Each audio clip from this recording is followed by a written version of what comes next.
오늘 우리에게 주시는 하나님의 말씀은 사무엘하 4장 말씀입니다. 사무엘하 4장 5절로 12절까지의 말씀을 제가 봉독해 드리도록 하겠습니다. 하나님의 말씀을 경청하십시오. 부에롯 사람 림몬의 두 아들 레갑과 바하나가 이스보셋이 있는 왕궁으로 갔다. 그들은 한창 더운 대낮에 그곳에 도착하였는데 때마침 이스보셋은 낮잠을 자고 있었다. 그들은 밀을 가지러 온 사람처럼 꾸미고 대궐 안으로 들어가서 그의 배를 찔러서 죽였다. 그런 다음에 레갑과 그의 동생 바하나는 도망하였는데 그들이 대궐로 들어갔을 때에 왕은 침실에서 침대에 누워서 자고 있었다. 그래서 그들은 왕을 죽이고 그의 머리를 잘라낼 수 있었다.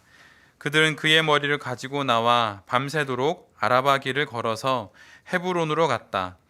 거기에서 그들은 이스보셋의 머리를 다윗에게로 들고 가서 말하였다.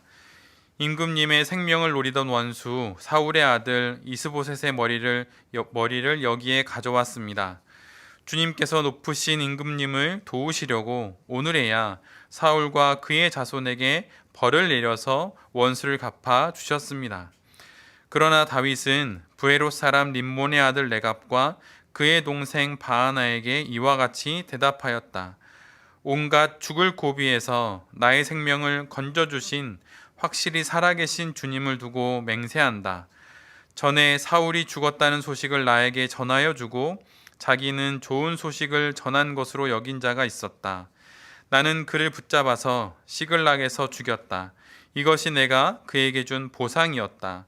하물며 흉악한 자들이 자기 집 침상에서 잠자는 어진 사람을 죽였으니 내가 어찌 너희의 살인죄를 벌하지 않을 수 있겠느냐. 그러므로 나는 이제 너희를 이 땅에서 없애 버리겠다. 다윗이 젊은이들에게 명령하니 젊은이들이 그 두 사람을 죽이고 그들의 손과 발을 모조리 잘라낸 다음에 그들의 주검을 헤브론의 연못가에 달아 메었다. 그러나 이스보셋의 머리는 가져다가 헤브론에 있는 아브넬의 무덤에 묻었다. 아멘. 오늘은 사무엘하 5장의 말씀을 가지고 빈 왕좌에 오르지 않는 신앙, 빈 왕좌에 오르지 않는 신앙이라고 하는 제목으로 함께 하나님 말씀을 나누도록 하겠습니다. 오늘 본문은 지난 사무엘하 3장의 말씀에 이어서 벌어지는 또 하나의 사건을 기록해 놓고 있습니다. 그것은 이스라엘의 사실 힘의 왕이었던 아브넬이 죽고 이스라엘의 명분뿐이었던 왕 이스보셋이 있었는데 그가 같은 민족의 사람인 레갑과 바하나에 의해서 죽임을 당하는 내용을 오늘 우리가 함께 보고 있어요. 이스라엘의 군대의 총사령관인 아브넬이 다윗 군대의 총사령관인 요압의 손에 의해서 헤브론에서 죽임을 당하게 됩니다. 그러자 이 소식을 전해 듣게 된 이스보셋은 매우 큰 두려움에 사로잡히게 돼요. 그런데 그 후 어느 날 같은 베냐민 족속 부에롯 사람 림몬의 아들인 레갑과 바하나가 밀을 가지러 온 채하고 이스보셋이 머물고 있는 곳으로 들어가게 됩니다. 때마침 침상에 누워서 낮잠을 자고 있던 이스보셋을 발견한 그들은 미리 계획한 그들의 일을 실행에 옮기게 되지요. 그들은 이스보셋을 죽입니다. 그리고 그곳을 빠져나와서 밤새도록 달려서 헤브론에 있는 다윗을 찾아가게 됩니다. 그리고 이스보셋의 머리를 보여주면서 다윗의 원수를 갚도록 하나님께서 자신들을 사용하셨다고 그렇게 이야기를 하지요. 이것을 통하여서 이제 다윗의 모든 적수들은 또 모든 위협들은 완전히 사라졌습니다. 앞에서 말씀드린 것처럼 이스라엘의 실제적인 힘의 왕이었던 아브넬은 요압의 손에 의해서 죽임을 당하였고 이스라엘의 명분 사울의 아들이었던 이스보셋은 비록 왕이라는 지위에 있었지만 명분뿐이었는데 그는 같은 민족인 베냐민 족속의 레갑과 바하나의 손에 의해서 죽임을 당하게 됩니다. 그래서 이제는 그 누구도 다윗 이외에 이스라엘과 유다를 통합하는 그 나라의 왕이 없다는 것을 알게 되는 것이죠. 다윗은 그의 손에 피 하나 묻히지 않고 이 모든 상황을 맞이하게 됩니다. 레갑과 바하나의 말처럼 정말로 하나님이 도와주시지 않았다면 벌어질 수 없는 그 일이 지금 다윗 앞에 벌어지게 된 것이에요. 그리고 또한 시간이 지나면 이스라엘의 모든 백성들은 지금 다윗이 맞이하게 된 이 상황들이 다윗이 한 일이 아니라는 것을 알게 될 것입니다. 더군다나 사울의 아들이었던 이스보셋, 또 그를 같은 민족의 사람들의 손에 의해서 죽임을 당했다는 것을 알게 되면 이제 이스라엘을 이끌어갈 왕은 당연히 다윗이 되어야겠다라는 생각을 모두가 하게 되는 것이죠. 그런데 이때 다윗은 레갑과 바하나를 향하여서 뜻밖의 말을 하게 됩니다. 이스보셋을 죽이고 그 소식을 알리러 온 레갑과 바하나에게 이전에 있었던 일 한 가지를 다윗은 이야기를 해요. 그것은 사울의 죽음의 소식을 전해주기 위하여서 사울의 왕관을 가지고 왔던 아말렉 사람에 관련된 이야기입니다. 그 이야기가 오늘 본문 9절로 11절까지의 말씀인데요. 그 말씀을 읽어보면 다윗은 이렇게 이야기를 합니다. 자신에게 자신이 사울 왕을 죽였다고 말하면서 사울의 왕관을 들고 나에게 왔던 아말렉 사람이 있었다. 그런데 내가 그 사람을 대하고 그 사람에게 행했던 그 일이 무엇인지 아느냐? 그것은 하나님의 기름 부음 받은 자를 이방인인 너가 함부로 죽였다. 그러기에 너도 사울과 같이 하나님 앞에서 죽임을 당해야 한다라고 말하며 그의 목을 베어버리는 일이었다고 다윗은 레갑과 바하나에게 이야기를 합니다. 사울 왕을 자신 죽였다 말하면서 다윗에게 온 아말렉 사람과 이스보셋을 죽인 레갑과 바하나는 다윗이 권력에 굶주린 사람이라고 여겼습니다. 그래서 아무도 없는 빈 왕의 자리를 보여주면 다윗은 그 자리를 자신의 자리라 여기고 그것에 올라 앉을 줄 알았던 것이죠. 그러나 다윗은 그런 자가 아니었어요. 만약에 다윗이 권력에 정말 굶주린 자였다면, 다윗은 그것이 정말 그의 목표였다면 그는 이미 오래전에 동굴에서 사울을 다른 누구의 손이 아닌 자신의 손으로 죽였을 것입니다. 굳이 오랜 세월 기다리지 않았을 거예요. 도망자의 삶을 살지 않았을 것입니다. 아니면 또 다른 밤 진영에서 잠을 자고 있는 사울 곁에 있는 그 창을 들고 사울의 심장을 내리 찔릴 수도 있었겠지요. 단번에 사울의 목숨을 끊었을 수도 있을 것입니다. 그러나 다윗은 그렇게 하지도 않았어요. 다윗이 사울 왕의 죽음의 소식을 전해 들은 그곳은 바로 시글락이었습니다. 도망자의 신세로 사울 왕의 죽음의 소식을 듣게 된 것이죠. 그리고 오늘 이스라엘의 왕이었던 이스보셋의 죽음의 소식을 듣는 것은 바로 헤브론입니다. 왕의 자리로 등극하였던 그 헤브론에서 이스보셋의 죽음의 소리를 듣게 되는 것이죠. 전혀 상반된 경우에 동일한 상황을 맞게 되는 것입니다. 도망자의 신세였을 때 자신을 도망자의 삶으로 내몰았던 사울의 죽음의 소식을 들었고, 헤브론에서 왕의 자리에 올라 있는 그 상황에 이제는 자신이 상대해야 되는 이스라엘의 왕인 이스보셋의 죽음의 소식을 듣게 된 것이죠. 상반된 경우와 상황 속에서 동일한 이야기를 듣지만 다윗은 그 상황 속에서 하나님 앞에 단 하나의 기준으로 이 모든 것을 처리합니다. 그것은 무엇이냐면 바로 다윗은 하나님의 시간표를 자신의 기준으로 삼고 있다고 하는 거예요. 요한복음 6장 1절로 15절은 오병이어의 기적을 기록하고 있습니다. 5,000명을 먹이시고 12광주리가 가득 차게 음식이 남게 된 그 모습을 기록하고 있는 것이죠. 그런데 그 경우에 제자들도 그 상황을 보고 놀라게 되고 군중들도 그 상황을 보고 매우 놀라게 됩니다. 그리고 이 군중들의 놀라움은 예수님을 왕으로 삼으려는 계획으로 변하게 돼요. 이때의 말씀을 요한복음 6장 14절로 15절은 이렇게 기록하고 있습니다. 사람들은 예수께서 행하신 표징을 보고 이분을 참으로 세상에 오시기로 된 그 예언자이다 하고 말하였다. 예수께서는 사람들이 와서 억지로 자기를 모셔다가 왕으로 삼으려 한다는 것을 아시고 혼자서 다시 산으로 물러가셨다. 이것이 세상의 방식이죠. 능력이 있다면, 왕의 자리가 비어 있다면 그 자리에 올라가라고 말하는 것이 세상의 방식입니다. 그 자리에 어서 오르라고 말하는 것이 세상의 방식이죠. 오병이어의 기적을 경험한 사람들은 예수님께 그 자리가 바로 예수님의 자리라고 이야기를 합니다. 예수님께서 왕이 되어야 한다고 그렇게 이야기를 하는 것이죠. 그러나 예수님은 이것을 거부하시고 홀로 다시 산으로 물러가십니다.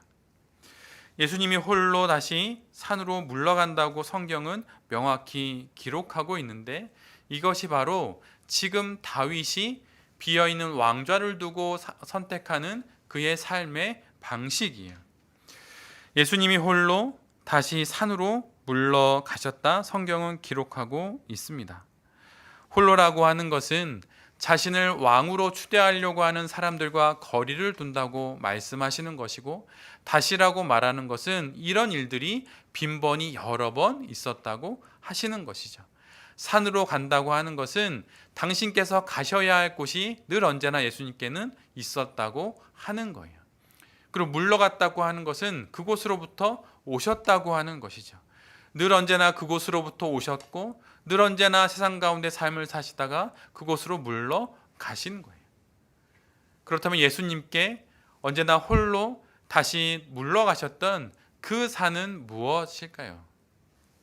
그것은 다름 아닌 바로 하나님입니다. 다윗 역시 마찬가지예요. 그는 자신이 올라야 하는 자리는 사울이 죽고 이스보셋이 죽어서 비어있는 그 왕좌가 아니라 하늘 보좌에 앉아 계신 그 하나님께로 물러가는 그것이 바로 자신이 가야 하고 자신이 올라야 하는 바로 그 산이라고 하는 것을 바로 다윗은 그 순간에도 기억해낼 수 있었던 것이죠. 다윗에게 비어있는 왕의 자리에 오르지 않고는 그의 목표가 결코 아니었어요. 시글락에서 도망자로 살든 헤브론에서 왕으로 살든 이후에 이스라엘 전체의 왕이 되든 그것은 다윗의 인생 속에 지나는 한 역할일 뿐입니다. 그의 긴 인생 속에서 한 번 주어진 시간과 그 때에 그 역할을 수행하는 것 뿐이지 결코 그것이 그의 온 인생을 통하여서 올라야 하는 그 산은 결코 아니라고 하는 것이죠. 그 역할에 옷을 입고 살게 되든 때이든 그 역할에서 떠날 때이든 다윗에게 가장 중요했던 것은 왕의 자리도 아니고 도망자의 삶에서 벗어나는 것도 아니고 그 무엇도 아닌 바로 하나님이었어요. 오직 한 분, 그 하나님의 판단과 그분의 평가와 그분의 시간만이 다윗에겐 가장 중요한 것이었습니다. 그래서 사무엘상을 쭉 읽어 나가다 보면 다윗은 억지로 무엇인가를 만들어내려고 하지 않아요. 어떤 수와 방법을 동원하여서 자신이 목표로 하고 하는 그 왕의 자리에 오르려고 억지로 수를 쓰지 않습니다. 그저 언제나 올라야 하는 하나님의 산에 오르다가 도망자의 삶을 살아야 하면 도망자의 삶을 살고, 헤브론에 올라 유대의 왕이 되면 유대의 왕의 삶을 살고, 하나님께서 불러서 때가 되면 언제나 그 삶을 묵묵히 살아갔던 것이죠. 사무엘상은 이후로 읽어나가다 보면 다윗은 기름 부음 받지 않은 많은 사람들을 만나게 됩니다. 그들은 사무엘상에 나오는 사울만큼도 하나님의 기름 부으심에 전혀 관심이 없었어요. 하나님께 전혀 관심이 없습니다. 그저 다윗을 위해서 무엇이든 하는 사람들을 만나게 돼요. 다윗이 목이 마르다 하자 그 적진에 들어가서 물을 떠옵니다. 그런 대단한 충성과 열심이 있는 사람들을 다윗은 만나게 돼요. 그런 사람들이 바로 욥이었고, 그런 사람이 아브넬이었고, 그런 사람이 이스보셋을 죽인 레갑과 바나였죠. 그리고 그런 사람이 바로 사울의 왕관을 들고 왔던 아말렉 사람이었습니다. 그들의 시선에는 하나님이 보이지를 않았어요. 그래서 모든 수단이 정당화되는 것이죠. 다윗을 빈 왕의 자리에 올릴 수만 있다면 할 수 있는 모든 것을 했던 사람들입니다. 그들에게는 하나님이 관심사가 아니었고 다윗이 늘 언제나 중요한 관심사였어요. 하나님은 그들의 시선에 없었고 다윗이 바라보는 그 하나님이 그들의 눈에는 없었던 것이죠. 그러나 다윗은 그들의 생각과는 전혀 달랐습니다. 그리고 그들의 행동을 따르지도 않았지요. 리더라고 한다면 이런 이들의 행동과 관심을 거부해야 합니다. 왕의 자리에 올라야 한다고 말하는 사람들의 그 이야기에 귀를 닫아야 해요. 오병이어의 기적을 베푸신 그 예수님께 왕이 되어 달라고 말하는 그들의 이야기를 뒤로하고 홀로 다시 산에 올라가 하나님과 함께 했던 그 예수님처럼 홀로 다시 산으로 물러가는 그 신앙이 우리 모두에게 있어야 합니다. 리더는 또한 내 주변에서 지금 나에게 충성을 다하고 열심을 다하고 내게 호의를 베푸는 그 사람들이 지금 그들의 최고의 관심사가 하나님이 되고 있는지 끊임없이 관찰하고 확인해야 하는 것이죠. 타인에게 내 자신이 하나님보다 더 큰 관심의 대상이 되는 것을 거부하는 것이 바로 리더가 해야 할 일이고 성도들이 해야 할 일입니다. 그들이 하나님보다 다윗에게 관심을 더 많이 가졌던 이유는 실은 그것이 그들에게도 이익이 되기 때문이었어요. 그래서 사실은 그들은 다윗을 위한다고 말하기도 했지만 사실은 종국에는 다윗도 아니고 하나님도 아니고 오직 자기 자신을 위해서 그 모든 일을 꾸미는 것이었죠. 내가 사울을 죽였습니다. 사울의 왕관이 여기 있습니다. 이렇게 말하면 다윗이 그를 좋은 자리에 앉혀줄 것으로 알고 그런 행동과 거짓말을 했던 것이죠. 레갑과 바나 역시 마찬가지입니다.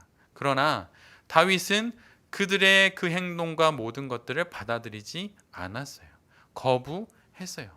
오병이어의 예수 그리스도처럼 그는 그렇게 모든 상황들을 거부했던 것이죠. 적의 적은 나의 친구라는 말이 있지요. 그러나 다윗에게는 아니었습니다. 다윗에게는 하나님의 친구가 바로 그의 친구였어요. 그리고 하나님의 친구가 아닌 삶을 사는 자기 자신 역시 결코 자신의 친구일 수가 없었습니다. 우리 역시 마찬가지예요. 목표한 자리에 오르고 더 좋은 삶의 조건과 형편에 살고 그것을 유지하는 것은 애시당초 우리의 목표가 아닙니다. 그리고 그것은 우리의 권한도 아니에요. 현재에서 바라보는 미래의 어떤 자리나 어떤 상황이 성도인 우리의 목표가 아닙니다. 우리의 목표는 지금의 나를 넘어서 내 몸 밖에 있는 어떤 미래의 그 자리가 아니라 지금 내 안에 있는 오늘의 이 나라고 하는 존재로 하나님을 향해서 살아가는 것, 그것이 바로 우리의 날마다의 목표인 것이죠. 예수님처럼 다시 산을 올라 하나님을 만나고 다시 세상에 나와 우리의 삶을 살고 다시 산으로 물러가는 그 삶이 바로 우리의 삶이라고 하는 거예요. 시편 121편 1절로 2절에 이런 말씀이 있습니다. 제가 개역개정으로 읽어드립니다. 내가 산을 향하여 눈을 들리라. 나의 도움이 어디서 올까? 나의 도움은 천지를 지으신 여호와에게서로다. 예수님이 산으로 향하셨다는 것은 하나님께로 향했다는 뜻입니다.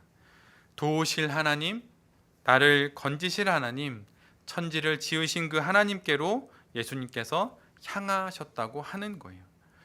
다윗 역시 그의 인생 속에서 이런 하나님을 만나고 그 하나님과 함께 도망자의 삶이든 헤브론에서의 유다 왕의 삶이든 모든 상황의 삶들을 살아가게 되는 것이죠. 그러면서 다윗은 그의 인생 속에서 자신이 만났던 하나님을 자신을 건지신 하나님이라고 오늘 우리가 함께 읽었던 본문의 9절에서 그렇게 기록하고 있습니다.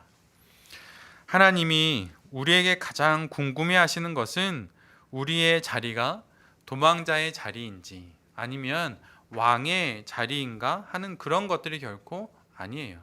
내게 능력이 많은지, 내가 실력이 많은지, 내가 건강한지 병약한지, 아니면 내가 부한지 가난한지 그 삶의 자리들에 하나님은 관심이 없으세요.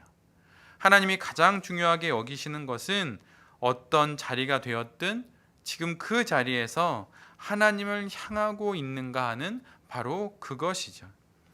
하나님을 향하는 자리, 바로 그 자리가 우리의 자리입니다.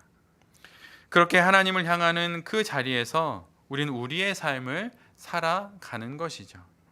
하나님을 향하지 않고 하는 그 모든 것들은 아무런 의미가 없어요. 하나님을 향하지 않고 아무리 헌신을 한다 하더라도 그것은 교회라고 하는 조직 안에서 어떤 봉사의 수는 있지만 하나님께는 아무런 의미가 없는 것입니다.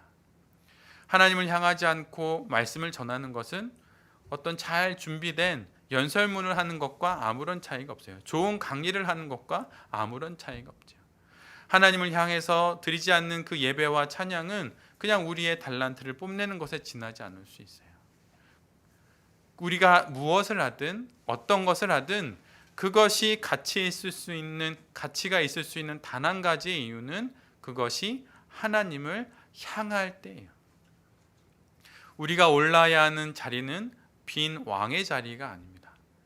아무도 없고 홀로 올라야 하고 다시 가야 하고 물러나야 하는 하나님이라고 하는 그 산이 바로 우리가 머물러야 하는 우리의 자리라고 하는 것이죠.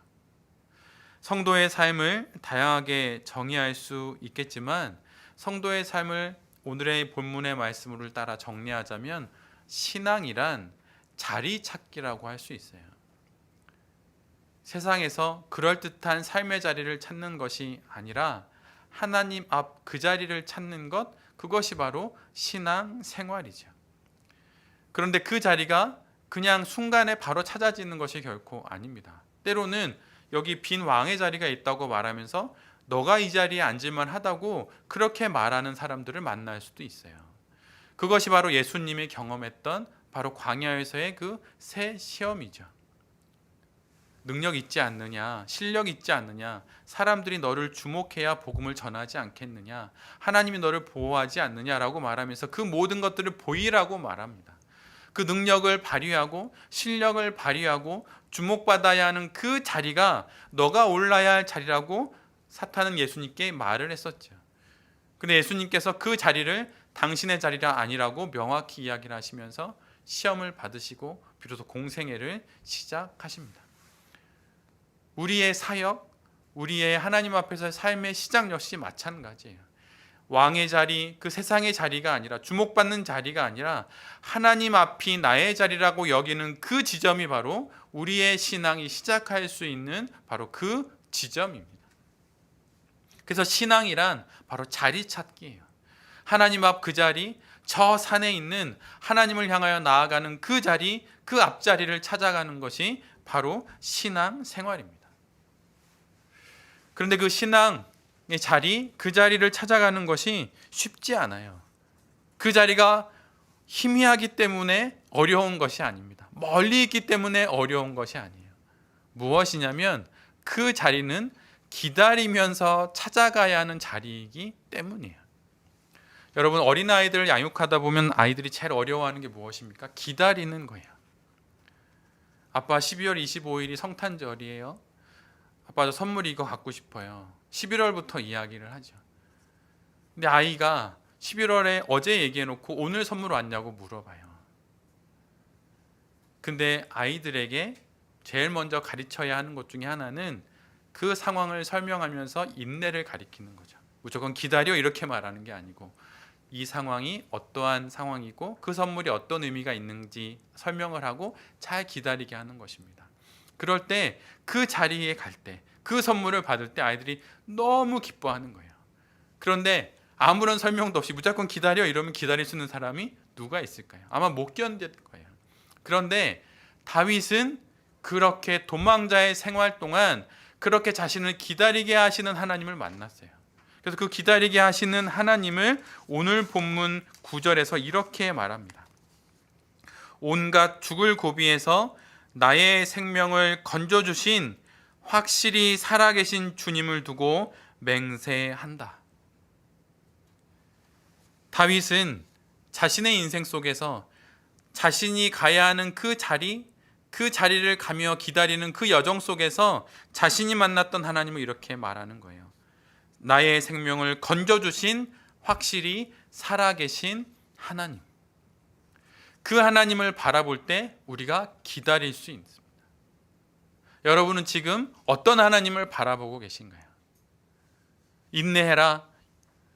그 상황 가운데 연단받고 소망을 가질 것이다.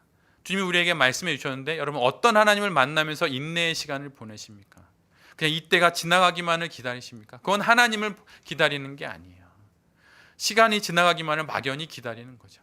나를 살아계셔서 확실히 살아계셔서 나를 건져주신 그 하나님을 바라봄으로 도망자의 생활 속에서 자신의 칼을 들여 사울을 죽이지 않을 수 있었고 이스보셋을 죽여 자신에게 공을 세웠다고 말하는 네갓과 바알을 거절할 수 있었던 그 다윗처럼 우리 역시 하나님을 기다리고 하나님을 바라보는 그 신앙이 우리에게 있어야 하는 것입니다. 여러분 그러면 어떻게 우리가 기다릴 수 있을까요? 여러분 그 기다리는 가장 좋은 방법은 기도하면서 기다리는 거예요. 기도하는 자만이 기다릴 수 있습니다. 신앙을 날아오르게 하는 두 날개가 있다고 여러 번 말씀드렸죠. 말씀 묵상이 있고 기도가 있습니다. 그런데 말씀 묵상을 하다 보면 여러분 의외로 잘 기다리지를 못합니다. 왜냐하면 말씀 묵상 속에서 내가 지금 겪고 있는 이 상황에 대한 해답을 찾으려고 말씀을 끊임없이 분석하기 때문이에요. 그래서 이것을 붙잡고 문제를 해결해 보려고 하죠. 그래서 실은 말씀은 나의 영혼의 입술에 머금고 깊게 음미를 해야 하는데 말씀이 마치 어떤 매뉴얼처럼 여겨져서 말씀 묵상을 하면 할수록 기다리지 못하고 오히려 분주해지는 경향들이 많이 있어요. 그래서 오직 기다리는 데 있어서 가장 중요한 것, 하나님을 향하는 그 자리를 찾아가는 데서 가장 중요한 것은 바로 기도하는 것입니다. 여러분 기도하셔야 해요. 기도만이 우리를 기다리는 자가 되게 합니다. 기다리기 위해서 기도해야 하고 기도하기에 기다릴 수 있는 거예요. 우리에게 기도가 있어야 합니다. 삶을 산다는 것은 예측할 수 없는 수많은 상황들을 맞이하는 것입니다. 전혀 예상하지 못했던 경우들을 눈 떠보니 오늘 맞이하게 되는 거예요. 여러분 그럴 때 가장 중요한 것은 하나님의 때를 기다리는 것입니다. 근데 이것은 막연히 그냥 기다리는 것이 아니라 기도하면서 하나님의 때를 기다리는 거예요. 그 때를 우리가 정하지 않습니다. 하나님 내년 이맘때에 하나님께서 나에게 이런 것을 이루어 주셔야겠습니다. 여러분 그런 게 아니에요. 아브라함에게 이삭을 약속하실 때 하나님께서 어떻게 말씀하셨나요? 내년 이맘때에 너가 자녀를 가질 것이다.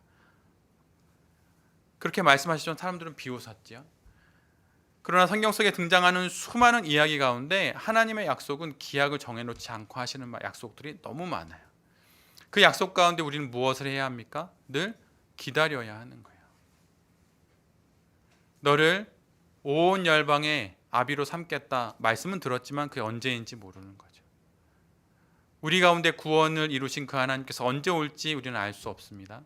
바로 그 날을 우리는 막연히 기다리는 거예요. 그럼 그 기다릴 때 어떻게 기다려야 하겠습니까? 여러분 기도하면서 기다리는 거예요.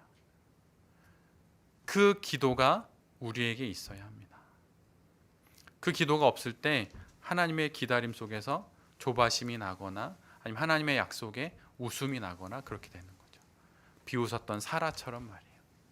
여러분, 기다릴 줄 알기 위해서 우리가 기도할 줄 아는 사람이 되어야 하는 것입니다. 에레미야 예가 3장 26절에 이런 말씀이 있어요. 주님께서 구원하여 주시기를 참고 기다리는 것이 좋다. 참고 기다리는 것이 좋다. 잠잠히 하나님을 기다리는 시간이 우리에게 있을 때 비어있는 왕의 자리에 오르지 않게 되는 것입니다. 매주일 우리가 모여서 예배를 드리는 이유가 바로 그것이에요. 하나님을 기다리는 것입니다. 매주 수요일 저녁에 모여서 우리 돌베이 교회는 온라인으로 복음 모임을 하는데 그 모임을 하는 이유가 무엇입니까? 그것은 세상의 자리가 아니라 하나님 앞 그 자리에 머물기 위해, 또 그 자리를 찾고 기다리기 위해 우리가 그 자리에 함께 모이게 되는 것이죠. 아무리 높은 빈 왕의 자리라 하더라도 그곳은 들판에 있는 하나님을 만나는 자리만 못한 법입니다. 이것을 아는 자가 바로 성도인 것이죠. 성도는 그 이름처럼 기다릴 줄 아는 사람이에요. 거룩한 무리가 되어서 다시 오실 예수 그리스도를 기다리는 사람, 바로 그 사람들이 성도인 것이죠. 만약 성도에게 있는 가장 좋은 성품이 무엇이냐고 묻는다면 오늘 본문은 우리에게 이렇게 이야기합니다. 기다리라. 성도 안에 숨어 있는 성품, 성도 안에 있는 가장 첫 번째 영적인 성격이 있다면 그것은 기다리라고 하는 거예요. 오늘 주님께서 우리에게 말씀하시는 것이 바로 그것입니다. 비어있는 왕의 자리를 내보이는 수많은 사람들이 있다 하더라도 그 자리가 우리가 갈 곳이 아니다. 내가 갈 곳이 아니다. 내가 갈 곳은 오직 한 분, 하나님, 바로 그 앞자리다. 그 앞자리를 향하는 그 과정에서 도망자가 될 수도 있고 왕이 될 수도 있고 또한 네가 범죄할 수도 있고 네가 하나님 앞에 큰 죄악과 잘못을 저지를 수도 있다. 그러나 하나님을 향하는 그 자리만 꾸준히 잊지 않고 걸어갈 수만 있다면 하나님께서 너를 생명을 지켜 건져주시고 또한 확실히 살아계신 그 하나님의 은총을 누리면서 살 수 있다라고 하시는 그 이야기를 오늘 우리 가운데 해주시는 것이죠. 성도는 이런 이야기를 인생에서 써나가는 사람들입니다. 수사학에서 하는 이야기 중에 이런 이야기가 있어요.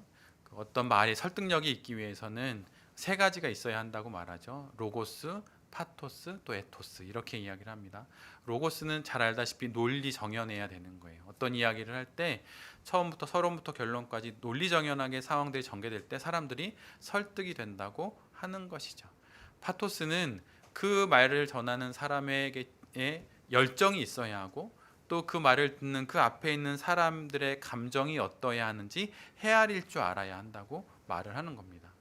마지막으로 에토스는 그 말을 하는 그 메신저, 그 사람의 됨됨이, 그 사람의 삶의 진실함, 그 사람의 삶의 궤적들을 아는 것, 그것이 담겨서 전해질 때 그때 설득력이 있다고 말하는 거예요. 근데 여러분, 가장 이 셋 중에 설득력 있는 요소가 무엇일까요? 그것은 에토스예요. 그 사람이 살아온, 그 메신저가 살아온 삶의 궤적들을 쭉 볼 때 그때 그 사람이 어떤 말을 하든 그 사람이 어떤 감정으로 이야기를 하든 그 말씀이 진실이 되는 것이죠. 그럼 여러분, 이런 에토스를 가진 사람이 되는 것이 어떻게 될 수 있는 것일까요? 그건 시간 속에서 하나님을 기다렸던 사람이 그런 삶의 내러티브가 있는 사람이 되는 거예요. 근데 그런 사람을 만날 때 마음에 감동이 있죠. 마음에 뜨거움이 있습니다. 누군가 겪었던 이야기가 아니라 내가 겪었던 이야기를 할 때 사람들이 감동하는 것과 같은 거죠. 성도들은 누구입니까? 성도들은 사실은 그런 삶에 나를 건져주신 하나님을 만났던 삶의 이야기가 있는 사람들이 바로 성도들이에요. 그리고 그것을 이야기하는 것을 통해서 전도가 되고 간증이 되고 그것을 통해 선교가 되는 것이죠. 우리가 보고 있는 성경은 다 이야기로 되어 있습니다. 구약도 다 이야기이고 역사 이야기이고 신약도 예수님의 이야기이죠. 이것처럼 성도들도 이야기의 사람이 되어야 합니다. 세상이 뛰니 나도 뛰고 또 세상이 저 자리로 가라 하니 저 자리로 가고 이런 게 아니라 하나님의 자리, 그 가장 앞자리에 서서 하나님을 만나고 하나님의 은혜와 하나님의 은총을 마음껏 누리고 나서 다시 세상에 나아가서 삶을 살고 하는 것이죠. 이것이 바로 우리가 말씀 묵상을 하고 기도를 하고 예배를 드리는 이유예요. 하나님 앞에 나가서 말씀 묵상을 하고 다시 세상에 나가 하루를 살고 일주일에 한번 다시 하나님께 나아가 예배를 드리고 다시 나아가서 또 한 주를 살고 또 나의 평생을 하나님 앞에서 살고 다시 나의 일생을 세상 나가 살고 하는 그 인생이 바로 우리가 사는 인생이라고 하는 것이죠. 세상은 늘 언제나 우리에게 빈 왕의 자리를 보여주면서 여기에 오르라고 말을 할 것입니다.